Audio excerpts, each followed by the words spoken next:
Man is a bad boss, but a good employee. I recently heard that somewhere, and I've been trying to live by it. The way this works is that the man isn't necessarily the one that's supposed to give orders, but rather you're supposed to train your mind so that you're able to think of the things that you want to think about. In other words, you're supposed to be able to think and manage the thoughts that come across your mind. And so, obviously, this is a work in progress. This is more of like a skill that you have to learn over time. However, what I want you to realize is that the mind is really good at organizing thoughts, coming up with ideas, but you're not supposed to listen to every thought that it throws at you.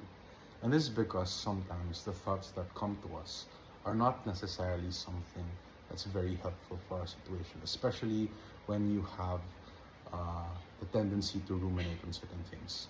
And so, one of the best ways you can think about this is that when a thought pops into your mind, you have to ask yourself if this thought is useful or if this thought is helpful.